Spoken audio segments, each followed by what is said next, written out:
இயேசுவே பிரியமுள்ள அன்பர்களே, மீண்டுமாய் இந்த ஆராதனைக்கு உங்கள் அன்போடு அழைக்கின்றேன்.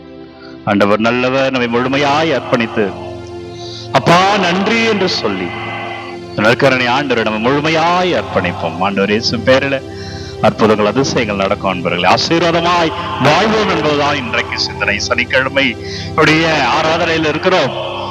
அம்மாவுடைய பரிந்துரை ஜெபத்துல நாம் வல்லமையை பெற்றுக்கொள்வோம், நம் தேவைகள் எல்லாம் நிறைவேறும். இன்றைக்கு செய்தி என்னவென்றால், அந்த ஆராதனை ஆண்டவரை நீ உனக்குள் தேடு. ஆண்டவரை தேடி இங்கும் இங்கும் அலைந்து கொண்டிருக்கிறோம், யார் யார் சொல்வதையெல்லாம் கேட்டுக்கொண்டிருக்கிறோம். ஆனால் இன்றைக்கு இறை சிந்தனை, உனக்குள்ளே நான் இருக்கிறேன், ஆண்டவர் உனக்குள்ளாக இருக்கிறார், உன்னை ஆசீர்வதிக்கும்படியாய் ஆண்டவரை உனக்குள் தேடு என்பதுதான் செய்தி. அப்பா நன்றி என்று சொல்லுவோம். நம் தேவைகளை எல்லாம் அர்ப்பணித்து காலை வேளையில வல்லமையான ஆண்டவருடைய ஆசீர்வாதத்தை பெறுவதற்காக நம்மை முழுமையாய் அர்ப்பணிப்போம் அன்பர்களே. நன்றி அப்பா.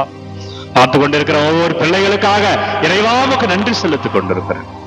இடமெல்லாம் தேவைகளோடு ஜெபிக்கிறார்களோ ஒவ்வொன்றுக்காக நன்றி அப்பா என்று சொல்லுகிறேன். வழி நடத்துங்க, ஆண்டவரை ஆசீர்வதிங்க.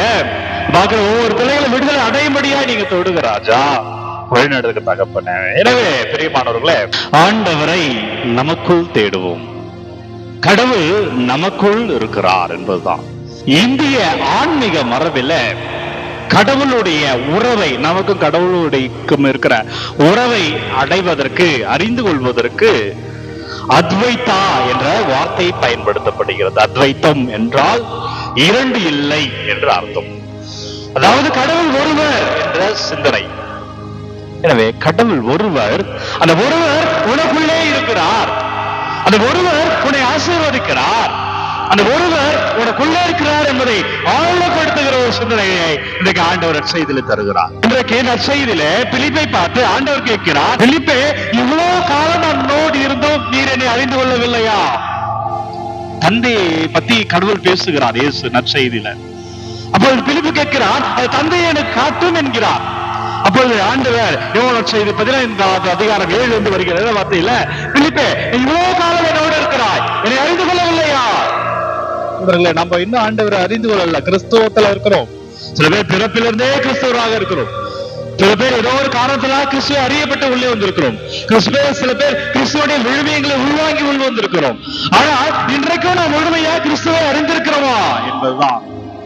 எனவே அத்வைத்தம் சொல்லுகிறது, கடவுள் இரண்டு அல்ல, கடவுள் ஒன்று, அவர் உனக்குள்ளே இருக்கிறார். யூதர்கள் வாழ்ந்த காலகட்டத்தில் கடவுளை வேறு உலகத்தில் இருப்பதாக பார்த்தார்கள். கடவுள் நமக்கு அப்பாற்பட்ட நிலையில் இருப்பதாக பார்த்தார்கள். ஆனால் இயேசு, நான் உங்களுக்குள்ளே இருக்கிறேன் என்ற செய்தியை தருகிறார்.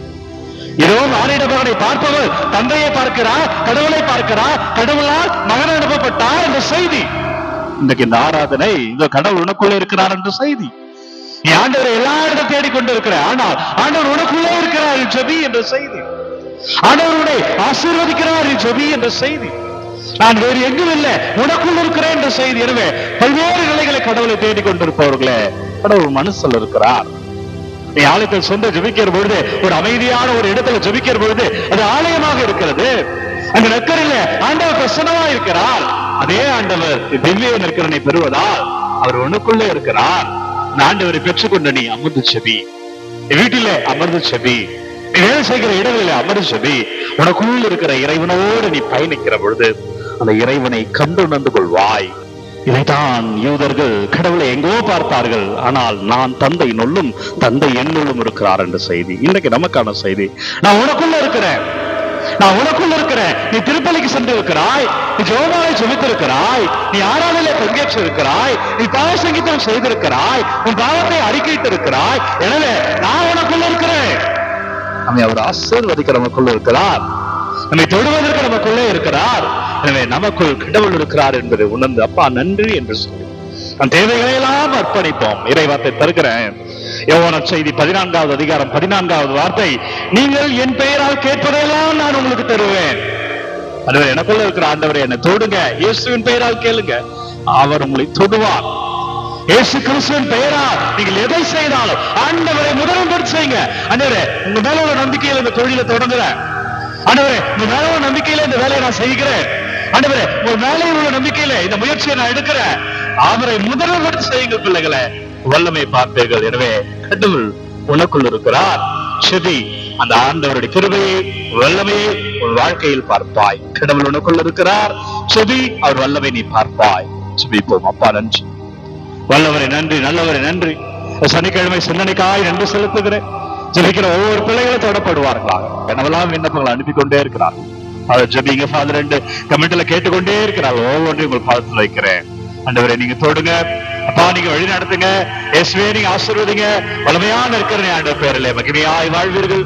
இயேசு கிறிஸ்துவின் திருப்பெயரால் ஆசீர்வாதத்தை காண்பீர்கள். நீங்கள் என்னவெல்லாம் விண்ணப்பங்களை அனுப்புகிறீர்களோ ஒரு விண்ணப்பங்களை எல்லாம் உங்கள் தேவைகளை எல்லாம் வல்லமையான இறைவன் ஆசீர்வாதமாய் மாற்றுகிறார். எனவே அன்பர்களே, கடவுள் உங்களுக்குள்ள இருக்கிறார்.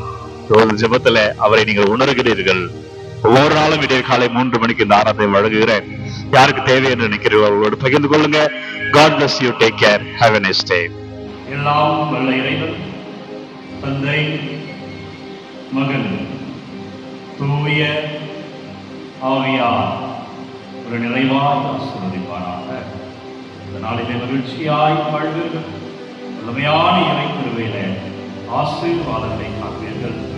இதனால் இனிய நாளே இவர்களே யாருக்கு தேவை என்று நினைக்கிறீர்களோ அவர்களோடு பகிர்ந்து கொள்ளுங்க. God bless you. Take care. Have a nice day.